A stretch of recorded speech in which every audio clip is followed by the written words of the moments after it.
Hello dear friends and welcome to Super IAS. In this video we'll be discussing the current affairs of 6th November 2019. Dear aspirants, follow Super IAS for a tension-free preparation. If you are self-studying aspirant, this initiative is going to be of immense value to you. Aspirants who are facing time management issues, who are in a job or in a college will be benefited from this initiative. So follow Super IAS and we will ensure you get maximum benefit in minimum amount of time. So let's start. The first news is World Tsunami Awareness Day. That was on 5th November. The 2019 theme was to promote target of Sendai 7 campaign.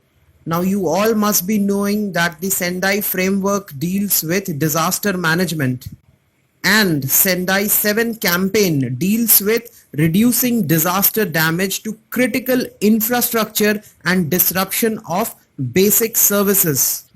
It has been estimated that by the year 2030, 50% of the world population will live in the coastal areas. Therefore, they will be exposed to flooding, storms and tsunamis.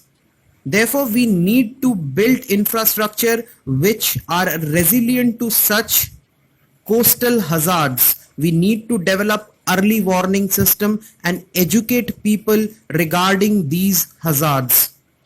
And this is what Sendai 7 campaign is all about. This topic, this piece of news is important for both prelims and mains. In prelims, there can be a question about Sendai 7 campaign. You need to identify the area on which it works. And in mains, if a question comes about disaster management in coastal areas, you can use this piece of news. Plus this estimate that by the year 2030, 50% of the world population will live in coastal areas and hence will be exposed to these kind of problems. This statement you can use in your answer whenever you write a disaster management answer. So this is how this piece of news is going to help you both in your pre and your mains. Moving on to news number 2. The next news is India opted out of Regional Comprehensive Economic Partnership, that is RCEP. If you remember, we discussed RCEP a few days back. Today we will look things in a little bit more detail. So RCEP is a free trade agreement. It is a proposed free trade agreement between 16 countries. 10 are the ASEAN members and remaining 6 are China, Japan, India, South Korea, Australia and New Zealand. It aims to drop the tariffs and duties between the members so that goods and services can flow freely between these 16 countries. It will basically create an integrated market between these 16 countries and the trade will increase among them. Now, India recently decided that it will not sign the RCEP agreement, RCEP trade deal. Every other country except India have accepted it and will sign the documents by the year 2020. Now let us see why India did not sign. First of all, it will lower or eliminate the tariffs on the goods which will come from these countries. Therefore, their prices will be very low, which will negatively affect or harm our domestic agricultural sector and industrial sector. Because the goods which are coming from these countries will be so cheap that nobody will buy a domestically manufactured product and everybody will purchase those cheaper foreign products. Our domestic industry, especially the dairy industry, will be heavily hit due to RCEP. Now, India already has $105 billion deficit from these 15 countries. That means we buy $105 billion goods extra from these countries, of which China alone gets $54 billion extra from India. Now, if RCEP is signed by India, this deficit is going to get widened even further. China is going to dump all its manufactured goods into India at a cheaper rate, and countries like New Zealand and Australia, they are going to dump all their dairy products into India because their dairy products are far cheaper than India's dairy product. As a result, we will buy their dairy products rather than purchasing Indian products like Amul or any other domestic company's product.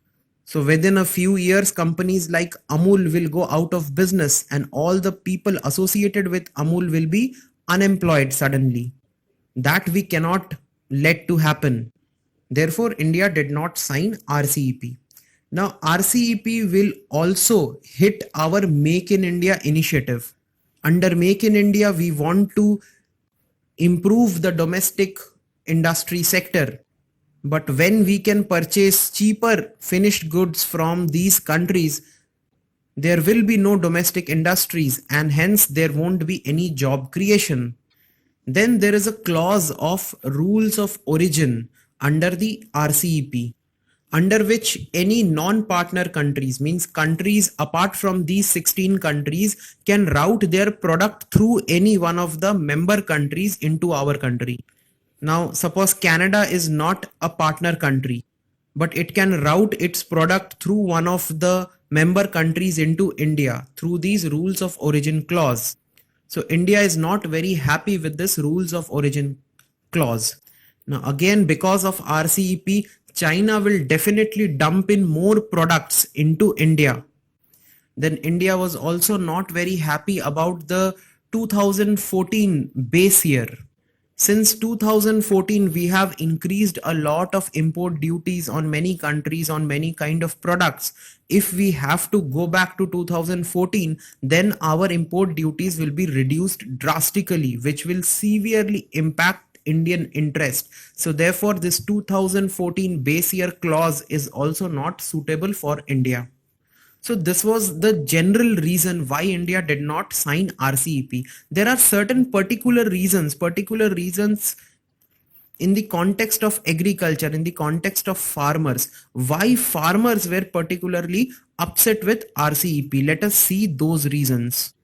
See, because import duties will be lowered, it will lead to a drastic drop in prices on agricultural product, which will bring severe agrarian crisis in India. Our farmers who are already in debt, who suffer losses, their problems will increase by many folds. Because if we can find cheaper food from foreign countries, who will buy Indian farmers' products? Therefore, majority of the farmers in India will just have to quit farming and look for some other jobs, which will suddenly put half of our country's population out of business. So that will be a terrible situation. Then dairy sector and plantation sector. New Zealand and Australia, they are like kings of the dairy sector. If they are allowed to sell their products at zero tariff in India, they are going to completely take over the Indian dairy sector. We explained it giving Amul an example, that Amul will shut down within few years and all the dairy farmers, all the people associated with Amul will be unemployed suddenly. And second comes the plantation sector. Plantation crops like rubber, coconut, palm oil. These things are mostly grown in the Southeast Asian countries, mostly the ASEAN countries. So if we start buying from them at zero tariff, then again our own businesses, domestic businesses, will go completely out of business. Then the IPR clauses in this RCEP is very strong. The seed companies will get lot of power under the intellectual property rights and they'll completely dominate the seed sector. And the farmers will be completely dependent on them. And anything if the farmer does, the farmer can be easily convicted, his actions can be criminalized and the farmer can be put to jail by these seed companies. So such stringent IPR clauses are also not acceptable for a country like India. Then ultimately this RCEP will completely erode our food security. we will be highly dependent on these foreign countries for something as basic as food. We will be completely dependent on imported food supply, which is not in any way a good thing. So these are the reasons which particularly affect the agriculture sector, the farmers. Now, what were the possible benefits of RCEP? The first benefit is obviously that the trade will increase. The areas where India has an edge, like information and communication technologies, and every sector which has IT associated with it, like healthcare, education services. In all these sectors, India could have worked very well. India's exports would have increased thoroughly under RCEP, which would have led to more job creation and more foreign exchange for India. And with time, if we get favorable tariff and rule of origin clauses in RCEP, India could have become a major hub for coordinating regional value chains. India could have been a base for third world country exports, like exports to West Asia, Africa, and Europe. So this was all about RCEP and why we did not sign the RCEP. For prelims, it is important because a question on RCEP can directly come. Like RCEP directly belongs to the ASEAN bloc, and features of RCEP, which countries are members of RCEP, and what are the various provisions of RCEP. These can come in prelims MCQs. And in mains, question can be formed directly on RCEP. What are its advantages and disadvantages? Why India did not sign it? That is a direct question. And RCEP, this piece of news, can also be used in other types of questions. Questions like trade relations with ASEAN, India and ASEAN countries, trade relation with China. Then when you find a question on agricultural sector, the protection of farmers, the security of farmers, if you find such a question, you can definitely use this RCEP piece of news in your answer. Then exports, question related to exports and question related to make in India and domestic manufacturing. All these type of questions or the questions which belong to this topic, you can always use RCEP, some part of it, this piece of news as an example in all of the answers. This is how this piece of news is important for mains. Coming to the third news, air pollution in Delhi. Now we see that Delhi is undergoing a severe air pollution crisis, mostly due to stubble burning in Punjab and Haryana. Therefore, Supreme Court has banned stubble burning in Delhi, Punjab, Haryana and Western UP. The Supreme Court has also banned all the construction and demolition activities, plus burning of garbage as well in these regions. Supreme Court has imposed a penalty of 5,000 rupees if there is a violation in these orders. And the air pollution caused due to dust, the Supreme Court bench has also said that water should be sprinkled in those dust prone areas so that the dust might settle down and there is no dust pollution. Apart from all these, there is an act of Punjab government which is directly in context to this topic. The act is Punjab Preservation of Subsoil Water Act 2009. This act was brought in to prevent the groundwater crisis in Punjab. What happened was during the sowing and transplantation of paddy, that is rice crop, you need lot of water. So to fulfill that water demand, people used to get all the groundwater and use all that groundwater to sow their paddies and to grow their rice crop. Now after this act, nobody can sow or transplant their paddies before 15th May for sowing and 15th June for transplanting. You can sow the paddy crop only after May 15th and transplant the paddy crop only after June 15th, so that whatever the water demand is, that demand should be fulfilled by the rain waters, the monsoon waters. So you don't need to bring out the groundwater. To save groundwater, this act was put in place. The side effect of this act was that because there is so late sowing and transplantation, the harvesting is also very late. The harvesting takes place by late October. As a result, the farmer gets very less time to prepare his field for the next crop, which starts immediately after December, mid-December, or in November itself. So because they have to prepare the fields very quickly, they have no other option than to burn all the stubble. They quickly harvest their rice crop, burn off the stubble and prepare their fields within few days or few weeks. So this act is directly responsible for stubble burning and directly responsible for air pollution in New Delhi and NCR region. So whenever you are writing answer on Delhi pollution issue, you should also mention the name of this act. This will add quality and more content to your answer. So for prelims, there is no such use of this topic, but for mains, definitely when you are asked question on Delhi air pollution, on stubble burning, you can use all these points, name of the act, which will eventually fetch you very good marks in that particular question. Coming to the fourth news, and that is India's first nanotechnology based product. There is a cooperative company, you all know, IFCO. Full form is Indian Farmers Fertilizer Cooperative Limited. It basically manufactures fertilizers. Now it has come up with a nanotechnology based product, and it is called, the products are nano nitrogen, nano zinc and nano copper. These nanostructured formulations will effectively deliver nutrients to the plants. They are more effective than the conventional fertilizers. They have certain benefits, like they will improve the soil health, they will reduce emission of greenhouse gases, and they will increase crop production by 15 to 30%. And most importantly, they will reduce the requirement of conventional chemical fertilizers by 50%, 50%.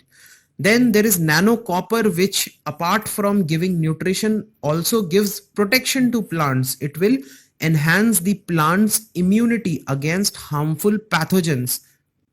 It will also enhance the activity of plant growth hormones. So it will improve plants' growth, development and productivity as well.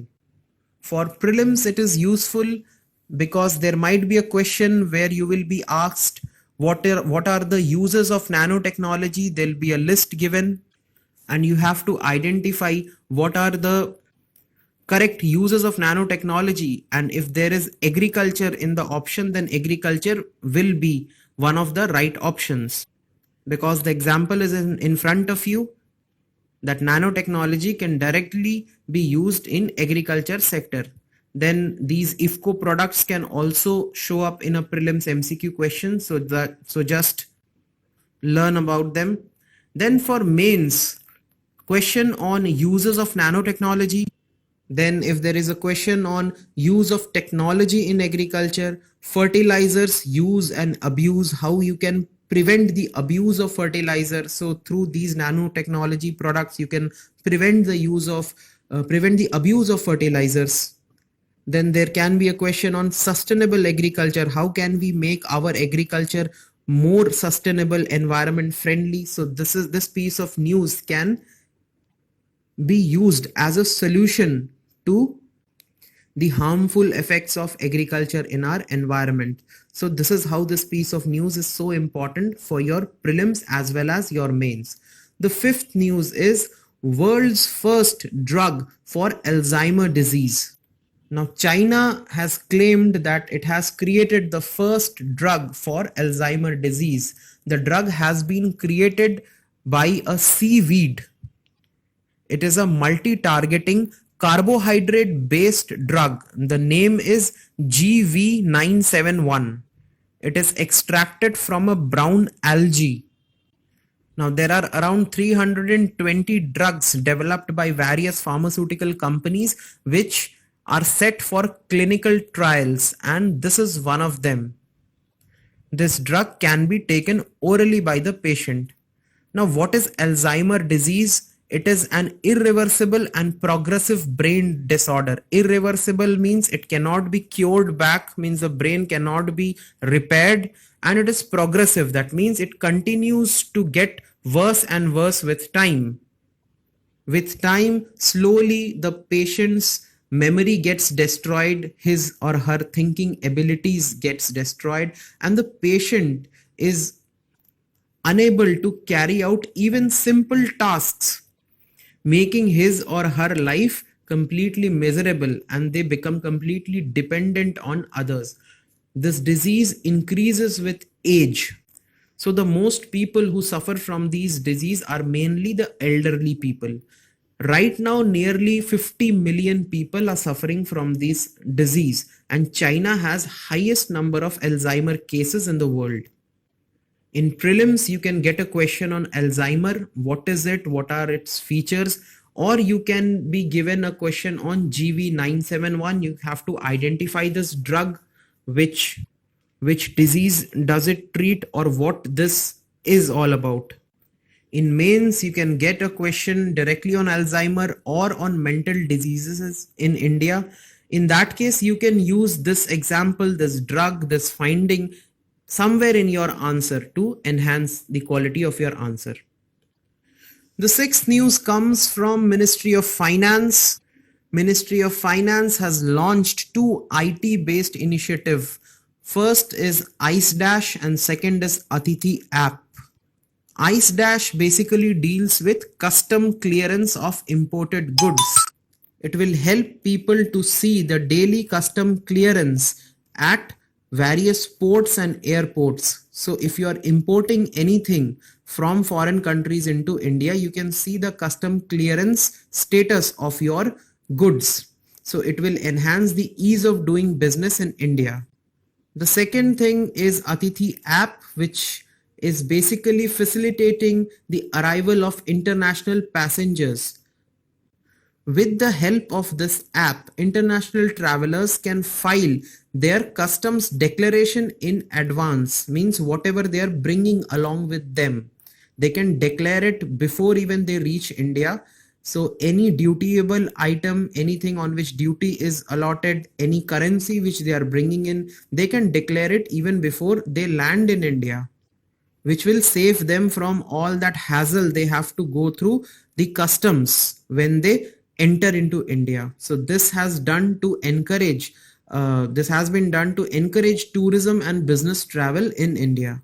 So it is important for prelims where you can be asked about the features of these two initiatives, the Ice Dash and Atithi, on what particular field are they working.